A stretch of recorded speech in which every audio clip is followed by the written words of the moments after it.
in my last video, I was talking about the fight between the European Union and international arbitration. I spoke about the case Micula versus Romania, where the international investors were awarded an award of 178 million euro for the breaches of their rights by the European Commission.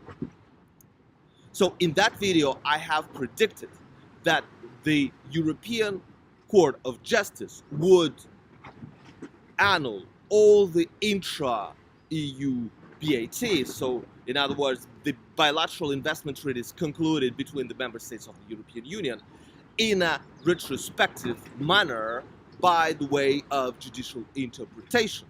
So this is what has happened.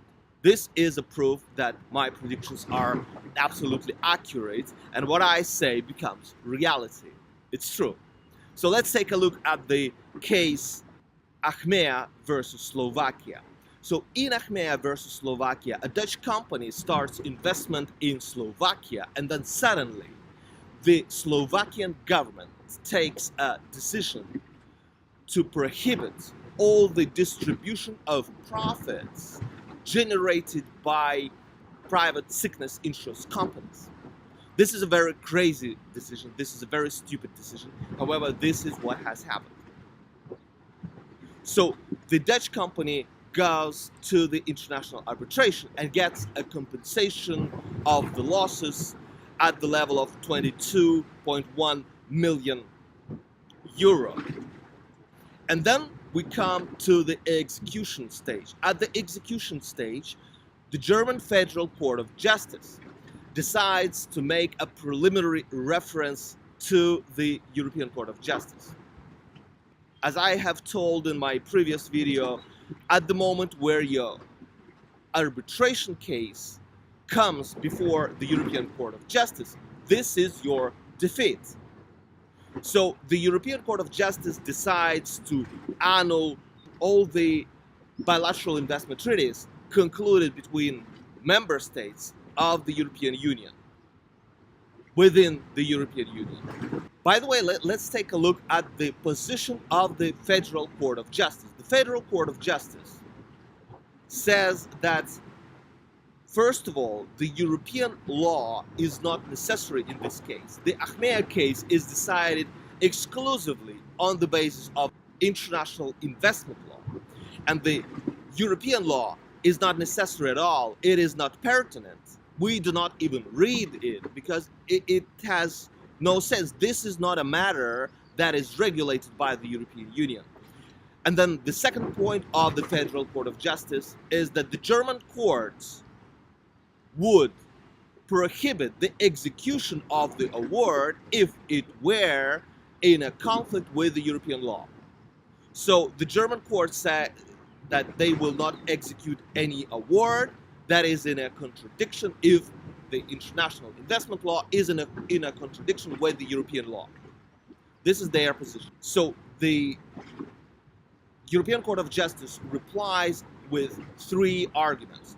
First of all, they say that there is a potential danger that a question related to the application of the European law might arise before the International Arbitration Tribunal. And this is a prerogative. The application of the European law is a prerogative of the European Court of Justice. Then the second argument is that the arbitration tribunals are not tribunals of the member states, and they are not common tribunals to the member states as the Benelux Court of Justice. Now, this is a conflict of ideologies. Why do we need the international arbitration? We need the international arbitration mechanism because the investors from the United States, from Japan, from Russia, do not trust the European courts. The European courts are biased, they are partial and dependent on the European Commission and other European authorities. The European Court of Justice then continues. They say that international arbitration tribunals do not have the right of making a preliminary reference to the European Court of Justice. This is lie. There are, in fact, BATs where a possibility of making a preliminary reference is explicitly inscribed. So this is intellectual dishonesty. And then the third argument of the European Court of Justice is that the bilateral investment treaties are signed by the member states on the individual basis. If they were signed by the European Union, the European Court of Justice would accept the transfer of powers to this mechanism. Now, this is lie. We have already two opinions of the European Court of Justice on the European Court of Human Rights and on the European and Community Patent Court. In both decisions, the European Court of Justice prohibited the transfer of powers to those judicial bodies. So the European Court of Justice has prohibited the signature of the European Convention of Human Rights by the European Commission, because in that way the European Court of Human Rights would become a higher court than the European Court of Justice, and it would have the power to invalidate the European legislation where it goes against human rights. And absolutely the same argumentation was followed in the opinion on the European and Community Patent Court. You know, the European law is in contradiction with the international patent law.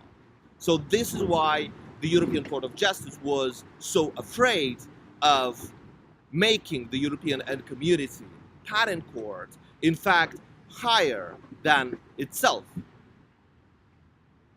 So why do I call this kind of approach a jihadist approach? Why do I say that this is a terrorist attack against international arbitration? There are two reasons. First of all the three arguments are applicable to other BATs concluded between a member state and the United States of America, for instance, or China or Japan.